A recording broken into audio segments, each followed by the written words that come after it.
Golden triangle ട്രിപ്പിൻ്റെ ഏറ്റവും last പാർട്ടായിട്ടുള്ള ജയ്പൂരിലേക്കുള്ള യാത്രയിലാണ് ഞങ്ങൾ. മോർണിംഗ് കൊണ്ട് ആഗ്രയിലെ ലാസ്റ്റ് സ്പോട്ടും കവർ ചെയ്തിട്ട് ജയ്പൂരിലേക്ക് പോവുകയാണ്. ബ്രേക്ക്ഫാസ്റ്റ് രാവിലെ പാക്ക് ചെയ്ത് തന്നിട്ടുണ്ട്, സോ അത് കഴിക്കാം. കുറച്ച് ബ്രെഡും ഫ്രഞ്ച് ഫ്രൈസും പഴവും ജ്യൂസും ഒക്കെയാണ് തന്നത്. വിശപ്പൊന്നും മാറിയിട്ടില്ല. വഴിയിലൊരു കടയിൽ ചായ കുടിക്കാനായിട്ട് സ്റ്റോപ്പ് ചെയ്തിരിക്കുകയാണ്. ഞാൻ പിന്നെ ചായ കുടിക്കാത്തതുകൊണ്ട് പ്രത്യേകിച്ചൊന്നും മേടിക്കുന്നില്ല. ചുമ്മാ ഒന്ന് കാണാമെന്ന് വെച്ചാൽ നല്ല രസമുള്ള ഒരു ധാബ കൊടുത്ത സ്ഥലം. കോംപ്ലിമെൻ്ററി ബ്രേക്ക്ഫാസ്റ്റ് കഴിച്ചിട്ട് വയറിന് പ്രത്യേകിച്ച് ഫീലൊന്നും ഇല്ലാത്തതുകൊണ്ട് എന്തായാലും ഇവിടെ നിന്ന് എന്തെങ്കിലും കഴിക്കാമെന്ന് വിചാരിച്ചു. അതിന് മുമ്പൊന്ന് ഫ്രഷ് ആവാൻ വേണ്ടി ബാക്കിലോട്ടൊന്ന് ഇറങ്ങിയതാണ്. അപ്പോഴാ എന്ത് ഭംഗിയുള്ളൊരു പാടെന്നറിയോ പുറത്ത്. അവിടെ അടുത്ത് ചോദിച്ചപ്പോഴത്തേക്കും വാഷ്റൂമിൽ പോകാനായിട്ട് സ്പോട്ട് ഉണ്ടോ എന്ന് ചോദിച്ചപ്പോഴത്തേക്കും ഇതൊക്കെ തന്നെ വാഷ്റൂം. നൈസായിട്ടൊന്ന് ചായ കുടിക്കാൻ നിർത്തിയോണ്ട് ഇങ്ങനൊരു സ്ഥലം കാണാൻ പറ്റി. ഫുൾ പാടം, ഫുള്ളോ പാടമോ പാടം. നമ്മൾ വാഷ്റൂം ചോദിച്ചാൽ പറഞ്ഞതാ ഇതൊക്കെ തന്നെ വാഷ്റൂമാണ്. അപ്പോൾ എന്തായാലും ഞങ്ങൾ അവിടെ നിന്നൊരു റൊട്ടി പറഞ്ഞിട്ടുണ്ട്. പിന്നെ എന്തോ ഒരു സാധനം ബേസൻ കട്ട എന്താണെന്നറിയില്ല, അത് വേണമെന്ന് ചോദിച്ചു. എന്തായാലും കുഴപ്പമില്ല, അത് പറഞ്ഞിട്ടുണ്ട്. അപ്പോൾ നമുക്ക് നോക്കാം എന്താണ് സാധനം. സംഭവം കടലമാവ് വെച്ചിട്ട് ഒരു ചെറിയ ബ്ലോക്സ് ഒക്കെ ഉണ്ടാക്കി ഫ്രൈ ചെയ്തിട്ട് അതൊരു കറിയിലിട്ടതാണ് ഐറ്റം. സോ അത് നല്ല ടേസ്റ്റി ആയിരുന്നു. എല്ലാവരും ഇഷ്ടം പോലെ കഴിച്ചു. ബേസൻ കട്ട ആദ്യം ഓർഡർ ചെയ്തപ്പോൾ സംശയിച്ചെങ്കിലും ഭയങ്കര ഡിമാൻഡ്, എല്ലാവരും കഴിക്കുന്നു. അങ്ങനെ നല്ല രുചികരമായ ബേസൻ കട്ടയും റൊട്ടിയൊക്കെ കഴിച്ച് വയറൊക്കെ നിറച്ചിട്ട് ഞങ്ങൾ നേരെ ജയ്പൂരിലേക്ക് വിടുവാണ്.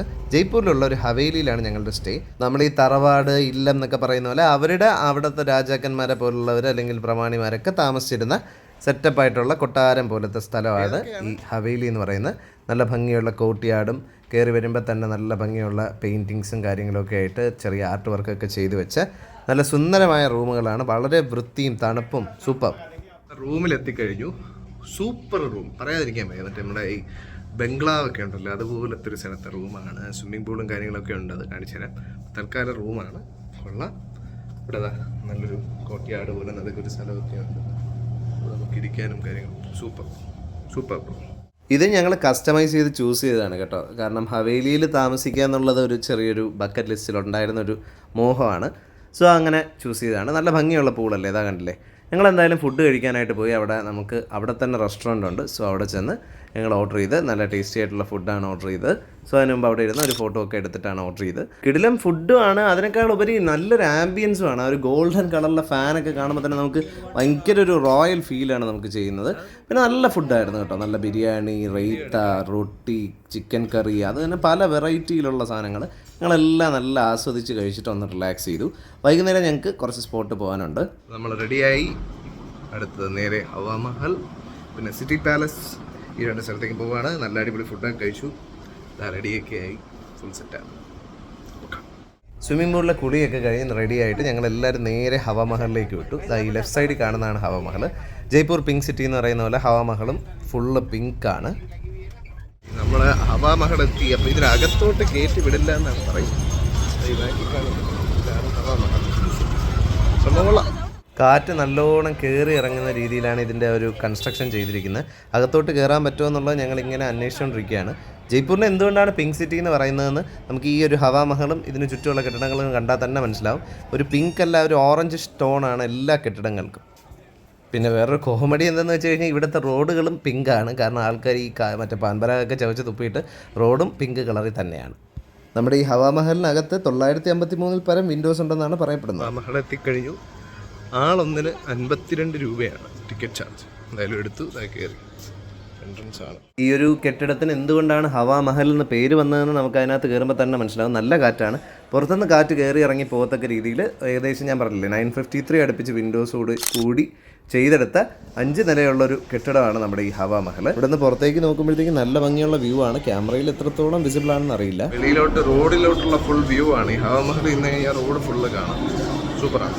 ഹവാ മഹൽ ഉണ്ടാക്കിയതിൻ്റെ പ്രധാന ഉദ്ദേശം തന്നെ ഈ റോയൽ വിമൺ, അതായത് രാജകുടുംബാംഗങ്ങളായിട്ടുള്ള സ്ത്രീകളെ സാധാരണക്കാർ കാണാൻ പാടില്ല എന്നുള്ളതുകൊണ്ട്, അവർക്കെന്നാൽ റോഡിൽ നടക്കുന്ന പരിപാടികൾ കാണണം എന്നുള്ളതുകൊണ്ടും, അവർക്ക് നിന്ന് റോഡിൽ നടക്കുന്ന എന്തെങ്കിലും ഫെസ്റ്റിവലോ അല്ലെങ്കിൽ എന്തെങ്കിലും ഘോഷയാത്രയോ മറ്റോ കാണാനായിട്ട് വേണ്ടി മറ്റുള്ളവർക്കെന്നാൽ അവരെ കാണാൻ പറ്റാത്ത രീതിയിൽ ചെയ്തെടുത്തൊരു സംഭവമാണ് ഈ ഹവാ മഹൽ. സോ ദാറ്റ് അവർക്ക് സുഖമായിട്ട് റോഡിലൂടെ അല്ലെങ്കിൽ ആ ഒരു വഴിയിലൂടെ പോകുന്ന എന്ത് പരിപാടിയാണെങ്കിലും നന്നായിട്ട് കാണാൻ പറ്റും. ഇവിടുത്തെ വിൻഡോസൊക്കെ കാണാൻ നല്ല രസമാണ് കേട്ടോ. ഹവാ മഹൽ ഓൾമോസ്റ്റ് കണ്ടു കഴിഞ്ഞു. സംഭവം ഭയങ്കര കാറ്റ് കയറി ഇറങ്ങുന്ന സെറ്റപ്പാണ് പ്രത്യേകത. ശരിക്കും ഇതിൻ്റെ ഒരു തേനീച്ചക്കൂടിൻ്റെ ഒക്കെ ഒരു കൈൻഡ് ഓഫ് ഒരു ഡിസൈനാണ് ഇതിൽ വന്നിരിക്കുന്നത്. ആ ഒരു പാറ്റേണിലാണ് ഇത് ചെയ്തെടുത്തിരിക്കുന്നത്. അടുത്ത സിറ്റി പാലസിൽ പോകാമെന്ന് വിചാരിച്ചപ്പോഴത്തേക്ക് ഒരു ചായ കുടിക്കാനായിട്ട് ഇരുന്നപ്പോഴത്തേക്ക് ഞങ്ങൾ തീരുമാനിച്ചു ഇനി ഇപ്പോൾ സിറ്റി പാലസ് വേണ്ട. കാരണം ഞങ്ങൾക്ക് കുറേ ഷോപ്പിങ്ങും കാര്യങ്ങളും ചെയ്യാനുണ്ട്, നാട്ടിലുള്ളവർക്ക് എല്ലാം സാധനങ്ങൾ മേടിക്കാനുണ്ട്. സോ കുറച്ച് സ്ട്രീറ്റ് ഷോപ്പിംഗ് ചെയ്യാനായിട്ട് ഇറങ്ങി. സ്ട്രീറ്റ് ഷോപ്പിംഗ് ഒക്കെ ചെയ്തു, സാധനങ്ങളൊക്കെ മേടിച്ചിട്ട് ഇപ്പോൾ ആ സ്ട്രീറ്റിൽ കൂടി ഇങ്ങനെ നടക്കുകയാണ്. ഭയങ്കര തിരക്ക്. എന്തുകൊണ്ടാണ് പിങ്ക് സിറ്റി എന്ന് പറയുന്നതെന്ന് മനസ്സിലാവും. രണ്ട് സൈഡിലും പിങ്ക് ബിൽഡിംഗ് മാത്രമേ കാണാനുള്ളൂ. അപ്പം ഞങ്ങൾ കുറച്ച് സ്നാക്സ് ഒക്കെ കഴിക്കാനായിട്ട് കയറി. LMB എന്ന് പറഞ്ഞൊരു സ്വീറ്റ് സ്റ്റോളിൽ നമ്മൾ വന്നിരുന്നു. ഇതാ ബാക്കി കാണുന്നതാണ്. അപ്പോൾ അവിടെ നല്ല അടിപൊളി ഒരു സാധനം കേവർ നമ്മൾ കഴിച്ചിട്ടില്ലാത്തൊരു ഐറ്റമാണ്. അത് മേടിച്ചു, വിത്ത് റബ്ദി കഴിച്ചു. നല്ല ടേസ്റ്റ്. കഴിഞ്ഞിറങ്ങിയപ്പോൾ ബാക്കിൽ നല്ല മനോഹരമായ ലൈറ്റൊക്കെ വെച്ചുള്ള വ്യൂ ആണ്. ഇന്ന് നേരെ റൂമിലോട്ടാണ് ഡിന്നർ കഴിക്കണം, ബാക്കി പരിപാടി ചെയ്യണം. So by.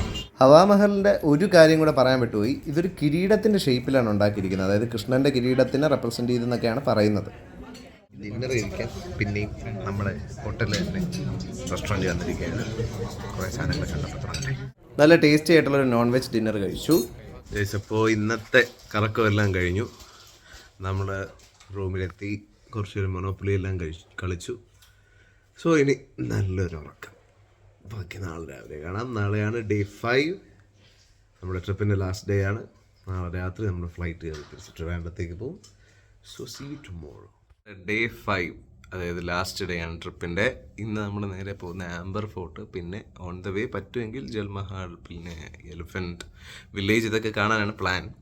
സോ നമ്മുടെ ഡേ 5 സ്റ്റാർട്ട് ചെയ്യുകയാണ്. ഇന്ന് രാത്രിത്തെ പ്ലെയിനിന് നമ്മൾ തിരിച്ച് ട്രിവാൻഡ്രത്തേക്ക് വരും. ഓക്കെ, അപ്പോൾ കാണാം. റെഡിയായി ഇറങ്ങുന്നു. ഇനിയിപ്പോൾ നമ്മുടെ ബാഗ് സാധനങ്ങളൊക്കെ താഴോട്ടും അവരെടുത്തുകൊണ്ട് വരും. അപ്പോൾ ബാക്കിൽ കാണാമെന്നറിയില്ല. ആ റൂമിൽ നമ്മുടെ ബ്രേക്ക്ഫാസ്റ്റ് ഇരിപ്പുണ്ട്, എല്ലാം പ്രീ പാക്ഡ് ആയിട്ട്. ബ്രെഡും കാര്യങ്ങളൊക്കെയാണ്, എന്നാലും കുഴപ്പമില്ല. സോ ഇനിയിപ്പോൾ നേരെ അടുത്ത സ്പോട്ടിലേക്ക് പോകുന്നു, അവിടെ വെച്ച് കാണാം. ഇതേപോലെ ഡ്രസ്സൊക്കെ ഇട്ടൊക്കെയാണ്. നല്ല ഒരു സാൻഡ്വിച്ച്, ഒരു 2 പഴമുണ്ട്, പിന്നെ മുട്ട, ഒരു ജ്യൂസ്. ഇത്രയാണ് ബ്രേക്ക്ഫാസ്റ്റ്. അടുത്ത സ്പോട്ട് എത്തി, ജൽമഹാൽ. ജൽമഹാലിലോട്ട് പണ്ട് ആളുകളെ കടത്തി വിട്ടുകൊണ്ടിരുന്നു. ഇപ്പോൾ അവിടെ ബോട്ടിംഗ് ഒന്നും അലോഡല്ല, ജലത്തിനകത്തായതുകൊണ്ടാണ് ഇത് ജൽമഹാൽ. ബാക്കി കാണാം, അങ്ങ് ദൂരെയായിട്ട് കാണുന്ന സാധനമാണ് ഈ ജൽമഹാൽ. ജൽമഹാൽ അല്ലെങ്കിൽ വാട്ടർ പാലസ് എന്ന് പറയുന്നത് നമ്മുടെ ജയ്പൂർ സിറ്റിയുടെ ഒത്ത നടുക്കായിട്ടുള്ള മൻസാഗർ എന്ന് പറഞ്ഞൊരു തടാകമുണ്ട്. ആ ഒരു മൻസാഗർ തടാകത്തിൻ്റെ ഒത്ത നടുക്കായിട്ടാണ് നമ്മുടെ ഈ ജൽമഹാൽ സ്ഥിതി ചെയ്യുന്നത്.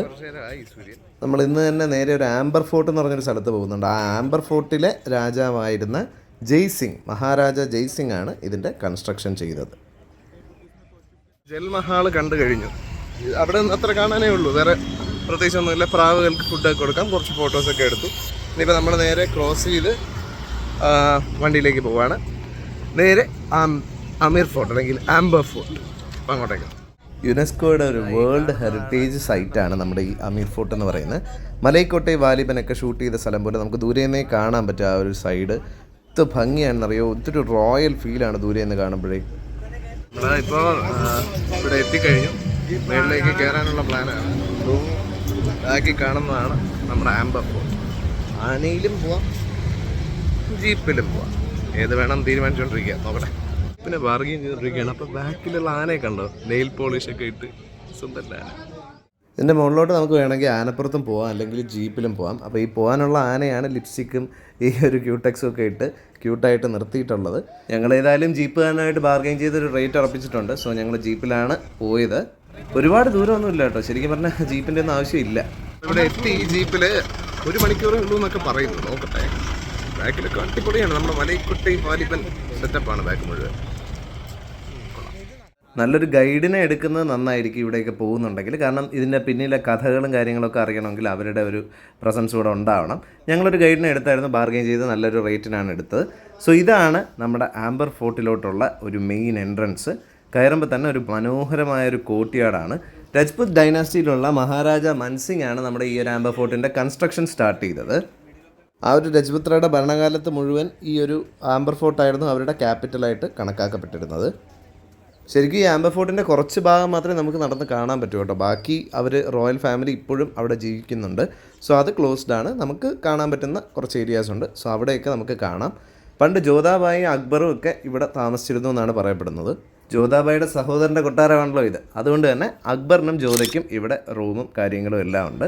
അക്ബർ ഇവിടെ ഒരുപാട് നാളെ താമസിച്ചിരുന്നു എന്നൊക്കെയാണ് കഥകൾ പറയുന്നത്. ജോധാബായിക്ക് അന്ന് കുളിക്കാനായിട്ട് ഒരുക്കിയിരുന്ന ആ ഒരു ബാത്ത് ടപ്പ്, ജഗ്ഗൂസി എന്നൊക്കെ പറയുന്ന ഒരു സംഭവം നമുക്കവിടെ കാണാൻ സാധിക്കും. പണ്ട് കാലത്ത് ഇത് എങ്ങനെ ഉണ്ടാക്കിയെടുത്തു എന്നൊന്നും നമുക്ക് മനസ്സിലായില്ല. അകത്തുനിന്ന് പുറത്തേക്ക് കാണാൻ പറ്റും, എന്നാൽ പുറത്തുനിന്ന് അകത്തേക്ക് കാണാൻ പറ്റാത്ത രീതിയിലാണ് അവിടുത്തെ സ്ട്രക്ചർ. പിന്നെ ചൂടുവെള്ളമൊക്കെ വരാനായിട്ടുള്ള ഔട്ട്ലെറ്റൊക്കെ ഇട്ടിട്ടുണ്ട്. ചൂടുവെള്ളം നമ്മുടെ ഈ വിറക് വെച്ച് തന്നെയാണ് ചൂടാക്കുന്നത്, എന്നിട്ട് വരാനുള്ള ഔട്ട്ലെറ്റ്. ഇത് അവിടുത്തെ ഒരു ടോയ്ലറ്റാണ്. അവിടുത്തെ ജോക്ക് എന്തെന്ന് വെച്ചാൽ ടോയ്ലറ്റിൽ 2 പേർക്ക് ഒന്നിച്ചിരിക്കാം. പണ്ടല്ലേ വേറെ എൻ്റർടൈൻമെൻ്റ് ഒന്നും ഇല്ലല്ലോ, ഇപ്പോഴാണെങ്കിൽ ഫോണൊക്കെ നോക്കിയിരിക്കാം. പണ്ട് പരസ്പരം സംസാരിച്ചിരിക്കും. സോ ഇത് ആംബർ ഫോർട്ടിലെ മറ്റൊരു എൻട്രൻസ് ആണ്. അവിടെ ഗണപതിയുണ്ട്. ഇതെന്ന് പറയുന്നത് ഒരു ഗോൾഡൻ സാധനമാണ്. വെളിയിൽ നിന്ന് നോക്കിക്കഴിഞ്ഞാൽ ഈ ഗോൾഡ് കാണാൻ പറ്റില്ല. അകത്ത് കയറി നോക്കുമ്പോഴത്തേക്കും ഗോൾഡ് കാണാം. അതാണ് അതിൻ്റെ ഒരു പ്രത്യേകത. ഇപ്പോൾ തന്നെ കണ്ടില്ലേ, പുറത്തുനിന്ന് നോക്കിയപ്പോൾ കണ്ടില്ല, അകത്ത് കയറിയപ്പോഴത്തേക്ക് കണ്ടു. ദെൻ അകത്തേക്ക് കയറുമ്പോൾ പിന്നെയും ഒരു കോർട്ട്യാർഡ് നമുക്ക് കാണാൻ സാധിക്കും. അതിൻ്റെ അടുത്തായിട്ട് ഒരു റൂമുണ്ട്. അവിടുത്തെ പ്രത്യേകത എന്തെന്ന് വെച്ച് കഴിഞ്ഞാൽ കൊച്ചു കൊച്ചു കണ്ണാടി പീസസ് വെച്ചിട്ട് അവിടെ ഒരു സാധനം ഉണ്ടാക്കിയിട്ടുണ്ട്. അവിടെ നമ്മളിപ്പോൾ മൊബൈലിൻ്റെ ഫ്ലാഷൊക്കെ എടുത്ത് കാണിച്ചു കഴിഞ്ഞാൽ ഫുൾ എല്ലാ കണ്ണാടിയിലും അതിൻ്റെ റിഫ്ലക്ഷൻ വരും. അങ്ങനെയാണ് അതിൻ്റെ ആ ഒരു സിസ്റ്റം. ഒരു കണ്ണാടിയിൽ നിന്ന് മറ്റേ കണ്ണാടിയിലേക്ക് നമ്മൾ ഈ ബാർബർ ഷോപ്പിലത്തേക്ക് പോലെ അങ്ങനെ ഇങ്ങനെ മാറി മാറി എല്ലാ കണ്ണാടിയും റിഫ്ലക്ഷൻ വരും. നമുക്ക് ഫോട്ടോ ഒക്കെ എടുത്ത് സഹായിച്ചിരുന്നുണ്ട്. ഈ പൊട്ടിട്ട് അവിടുത്തെ ഒരാളാണ് മറ്റേ അമ്പലത്തിൽ. ഇവിടെ ഫോട്ടോയും കാര്യങ്ങളൊക്കെ എടുത്ത് ഇങ്ങനെ നിൽക്കുകയാണ്. കൊട്ടാരത്തിലോട്ട് കയറുന്ന വഴിക്കൊരു ചെറിയൊരു അമ്പലം ഉണ്ടായിരുന്നു. സോ അവിടെയും കയറി പ്രാർത്ഥിക്കാനായിട്ട് പറ്റി. അവിടെ ക്യാമറ അലൗഡ് അല്ലാത്തതുകൊണ്ട് ഷൂട്ട് ചെയ്യാൻ പറ്റിയില്ല. എൻ്റെ ഭാര്യമാരുടെ ബെഡ്റൂംസാണ് ഈ ബാക്കിൽ കാണുന്നത്. എല്ലാം അടിപൊളി തന്നെയല്ലേ. ജോധാബായിയുടെ സഹോദരൻ ആള് ചെറിയൊരു ജഗജാല കില്ലാടിയായിരുന്നു. 12 ഭാര്യമാരുണ്ടായിരുന്നു പുള്ളിക്ക്. ഈ 12 ഭാര്യമാരിലെയും ബെഡ്റൂമിലേക്ക് പുള്ളിയുടെ റൂമിൽ നിന്ന് എൻട്രൻസ് ഉണ്ട്. എന്നാൽ ഈ ഭാര്യമാർക്ക് തിരിച്ചങ്ങോട്ട് കയറാനുള്ള ഒരു അനുവാദമോ ഒരു കൺസ്ട്രക്ഷനോ അവിടെ ഉണ്ടായിരുന്നില്ല. മാത്രമല്ല ഇവർക്ക് പരസ്പരം കാണാനും അനുവാദം ഉണ്ടായിരുന്നില്ല. ജോധ അക്ബർ സിനിമ ഷൂട്ട് ചെയ്തിരുന്നു ഈ ഒരു ഏരിയയിൽ. ആംബർ പാലസ് കണ്ടു. ഇപ്പോൾ തിരിച്ചു പോയിക്കൊണ്ടിരിക്കുകയാണ്. ഇനി ബേസിക്കലി വണ്ടി കയറുക, തിരിച്ച് എയർപോർട്ടിലേക്കാണ്. ഓൺ ദ വേ എന്തെങ്കിലും സ്പോട്ടിൽ നിർത്തുന്നെങ്കിലേ ഉള്ളൂ. ജീപ്പിൽ താഴെ കൊണ്ടാക്കി ഇപ്പോൾ നമ്മൾ ചായയൊക്കെ കുടിക്കാനായിട്ട് നിൽക്കുകയാണ്. കുടിച്ചൊക്കെ കഴിഞ്ഞിട്ട് വണ്ടി കയറി. സോ ഞങ്ങൾ റോയൽ ആയിട്ടുള്ള ആംബർ പാലസ് കണ്ട് കുറച്ച് സ്വീറ്റ്സ് ഒക്കെ മേടിച്ചു. നമ്മളതാ ഇപ്പോൾ കഴിക്കാനായിട്ടൊരു സ്പോട്ടിൽ നിർത്തി തിരിച്ച് പോയിക്കൊണ്ടിരിക്കുകയാണ്. ഇന്നിപ്പോൾ നേരത്തെ എത്തും തോന്നുന്നു. റോഡിൽ ട്രാഫിക് ഒന്നും ഇല്ല, വളരെ പെട്ടെന്ന് എത്തി. ഏകദേശം ഒരു 12:57 അതെന്നതാ കഴിക്കാനായിട്ട് കയറാം. ഈ ഹോട്ടലിലെ ഫുഡിനെക്കാട്ടിയും വിയേർഡായിട്ടുള്ളൊരു സംഭവം, ഇവിടെ നമ്മൾ വാഷ്റൂമിൽ പോകാനായിട്ട് കയറുകയാണെങ്കിൽ പുറകെ ഒരാൾ വന്ന് നമ്മൾ പോയി വരുന്നത് വരെ വെയിറ്റ് ചെയ്ത് നമ്മുടെ കൈ ടിഷ്യൂ പേപ്പർ തരാനായിട്ട് നിൽക്കും. ഭയങ്കര വിയേർഡായിട്ട് തോന്നിയ ആ ഒരു സംഭവം. നമ്മളിപ്പോൾ ഫുഡൊക്കെ കഴിച്ചു.